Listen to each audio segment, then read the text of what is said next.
Hey there, you looking kinda cute. Please consider subscribing and check out our Patreon for more. Enjoy the video.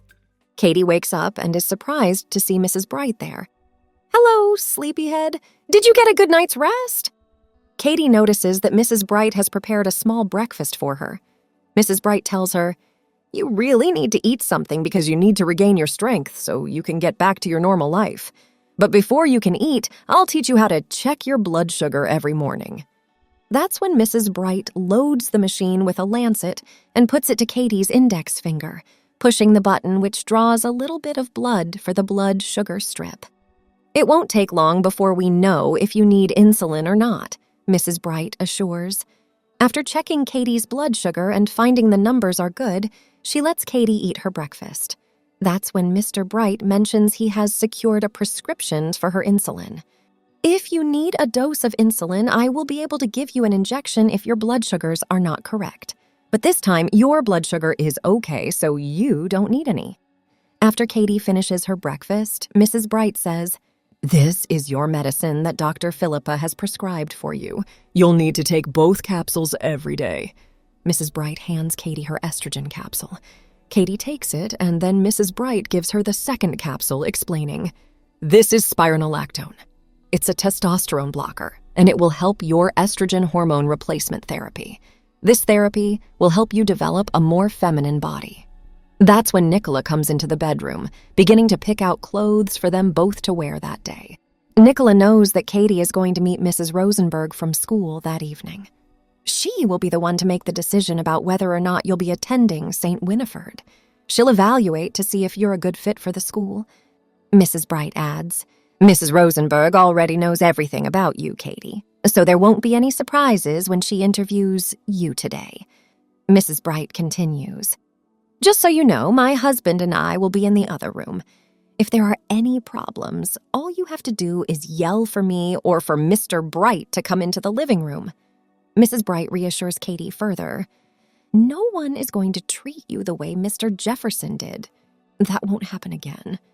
I also want you to know that Mr. Bright and I have begun the process to file the paperwork to adopt you. Once it's approved, you'll be our daughter.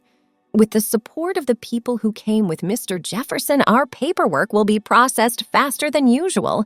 So I suspect that within the next couple of weeks, you'll legally be our daughter." Mrs. Bright then asks, "How do you feel about that?" Hearing those words, Katie is ecstatic about what is going to happen soon. She's thrilled about the prospect of having new parents who will accept her as herself. They won't try to stop her transformation into the girl she wants to be. That's when she picks up Honey, begins to hug her, and says, "We have a new place to live at, and we don't have to worry about being taken away." Overflowing with excitement, Katie begins to twirl around with Honey. Nicola joins in the fun, equally excited for Katie. Katie can hardly believe the news she just received.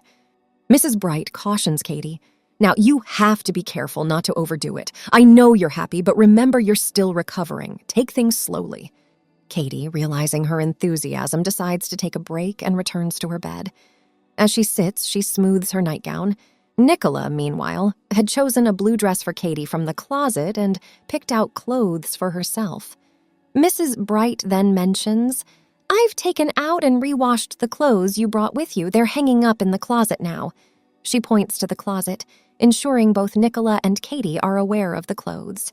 "You don't always have to wear Nicola's clothes. You can wear your own when you want to," Mrs. Bright adds, noting, "I know Nicola loves sharing her clothes, like you're already sisters. It's clear she's excited to have a new sister in you." Nicola chooses a green dress for herself and then retrieves the bra and underwear Katie had brought with her from Katie's bag. Katie recalls bringing them when she visited Nicola and her mom before she fainted after being bitten. She believes it was a rat, but Mr. Bright doesn't concur. "If it was a rat," he opines, "you'd need rabies shots. I don't think that's necessary." Once dressed, Mrs. Bright reminds Nicola to be gentle, stressing that Katie is still recuperating. Katie then asks Mrs. Bright, "When is Mrs. Rosenberg coming?" Mrs. Bright replies, "She'll be here at 5 p.m. tonight. Be truthful and honest with her. You might have to share your story again. If all goes well, we'll make all necessary arrangements for you to attend school with Nicola." After imparting this, Mrs. Bright heads downstairs. Following suit, Katie and Nicola descend and see Mr. Bright in the living room. Katie walks over, hugs him, and affectionately says, "I love you, my new daddy." Seeing this, Mrs. Bright feigns jealousy, prompting Katie to give her a hug as well. And then Katie says to Mrs. Bright, "I love you too, Mommy. I'm really hoping everything goes well with the paperwork so I can legally become your daughter. Knowing that you both understand me means a lot to me. Thank you for everything, especially for getting Dr. Philippa to begin my hormone replacement therapy so I can become the woman I've always known I wanted to be." Katie then asks Mrs. Bright, "When are we going to the clinic that Dr. Philippa recommended for me?" Mrs. Bright responds, "In about 2 weeks. By then, we should have all the legal paperwork approved. We are also going to file the paperwork for your name change once everything is finalized. You will be our daughter, and your new legal name will be Katie Ann Bright. Once we have the custody papers signed, we will make your name legal. Your old name will no longer exist, and very few will know about your past. We intend to limit that information, so when you go to school, everyone will know you as a girl. Mrs. Rosenberg is going to help facilitate this. Like I said, in 2 weeks, we'll visit the clinic after finalizing the custody paperwork, and you'll be our legal daughter." Hearing this, Katie is overjoyed. She realizes she now has 2 loving parents who accept her as she is. They aren't trying to change her, but rather assist her in her journey to become the woman she aspires to be in every way and form. Mrs. Bright says, "We are going to have a family dinner tonight, Katie. You will join us at the table tonight. There will be no more meals in the bedroom because we are a family now, and families eat together at the dining room table. Mr. Bright thinks you're well enough to sit at the dinner table with us." Mrs. Bright assures her, "Everything will be fine tonight with Mrs. Rosenberg." She continues, "Mr. Bright and I will be in the kitchen while you're in the living room with Mrs. Rosenberg. She'll be going over all her questions with you." She expresses her belief that everything will work out just fine. Nicola then asks if they can go outside and play until Mrs. Rosenberg arrives. Mrs. Bright responds, "Of course, but take it easy." She reminds Nicola, "Katie is still recovering, so be gentle with her." It isn't long before Mrs. Rosenberg arrives. Katie, surprised at the time, comments, "I can't believe it's already 5 o'clock." Mrs. Bright remarks, "Time flies when you're having fun outside." Katie then enters the house and joins Mrs. Rosenberg in the living room to discuss attending the school. After Mrs. Rosenberg's questions, she invites Mr. and Mrs. Bright into the room. She informs them, "Katie will be able to attend the school without any real issues. However, I will still need Dr. Philippa to provide a note excusing Katie from gym class. She can take home economics instead of gym. During this period, she'll learn homemaking skills." Mr. Bright assures her, "That won't be an issue. I'll also sign a letter excusing her from all gym classes since I am a medical doctor." Mrs. Rosenberg, reminded of his profession, says, "That's great. If something happens at school, we can call you." She continues, "Katie will start in a week. I'm aware the name change isn't official yet, but she'll be registered as Katie Ann Bright at St. Winifred Ed. I know Katie has 1 school outfit, but she'll need more." Mr. Bright replies, "That won't be a problem. We'll buy her a few more outfits." Mrs. Rosenberg concludes, "There won't be any issue then. Katie will attend school in about a week, and no one will know anything about her past. She'll be treated like any other girl. Remember, she'll have letters from both Dr. Philippa and Dr. Bright regarding gym class." With everything settled, Mrs. Rosenberg bids Mr. and Mrs. Bright, Katie and Nicola goodnight, reminding Nicola to finish her homework for the next day. The next week passes, and it's time for Katie to go to school. Mr. Bright drops Nicola and Katie off at the school. They both enter and begin to head towards the classroom because they are both in the same class. Nicola shows Katie where she needs to go. Upon entering the classroom, the teacher, Mr. Wilson, announces, "We have a new student today. I want you to make her feel welcome." Mr. Wilson quickly introduces her and then resumes teaching. "Open your books to page 196, he instructs. He then asks, "Who wants to begin reading?" Nicola raises her hand. I'll start reading, Mr. Wilson. Okay, Mr. Wilson responds. Nicola begins reading the paragraph in the book out loud. After she has read the first 2 paragraphs, Mr. Wilson interrupts to pose some questions about the content. Once he's done, he asks, who wants to continue reading? Katie raises her hand and says, I will read the final 2 paragraphs in this chapter, Mr. Wilson. Excellent, thank you, Katie, he replies. After Katie reads, Mr. Wilson discusses the content and tells the class to take notes. There will be a test on Friday, he warns, causing a collective sigh. The bell soon rings, signaling the end of the class. Students head to their next class. The day continues in this manner until school's end. Outside, Mrs. Bright is waiting to pick them up. Upon arriving home, Honey greets them excitedly, acting as if they've been gone for a long time, even though it's only been a few hours. Mrs. Bright advises, you girls need to go upstairs and do your homework before supper. With that said, she heads to the kitchen to prepare the evening meal. The next week passes by quickly. Mr. and Mrs. Bright have received approval for their paperwork to adopt Katie as their daughter. They also have new documents for Katie stating her new legal name. Katie, seeing these new documents, including her new birth certificate, is so happy because not only does it display her new name, but it also indicates her gender as female. Now that everything is in order, Mrs. Bright says, we are going to the clinic tomorrow. We have already scheduled your appointment. Nicola, you have to attend your classes tomorrow. You can't come with us. Nicola is saddened that she can't accompany Katie to the clinic. Sensing Nicola's disappointment, Katie approaches her, gives her a hug, and says, you are such a sweet person.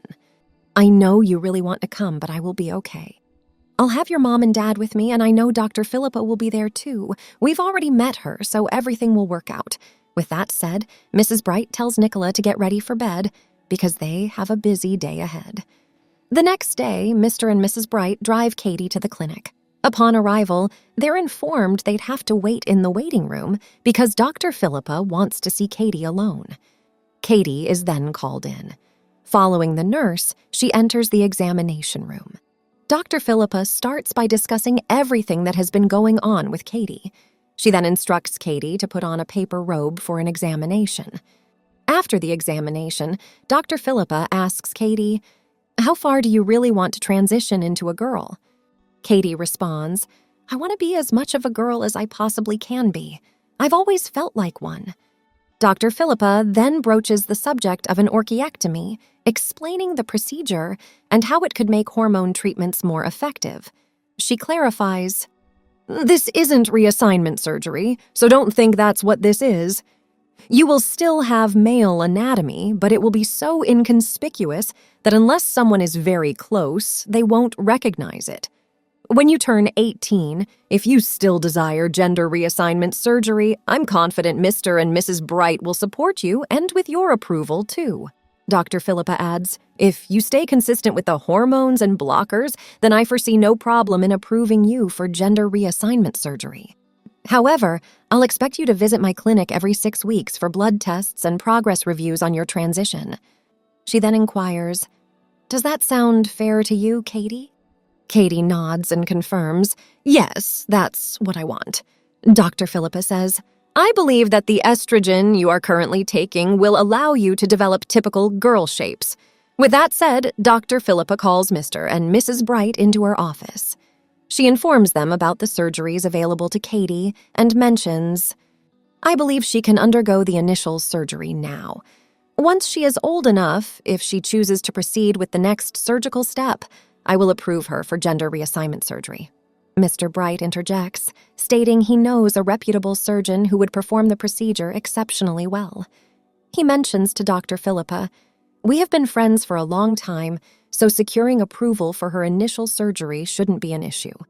After the discussion, Mr. and Mrs. Bright accompany Katie out of the clinic and head home to plan her orchiectomy surgery. A month later, Katie is scheduled for the orchiectomy. Another month passes, and the surgery is successfully completed.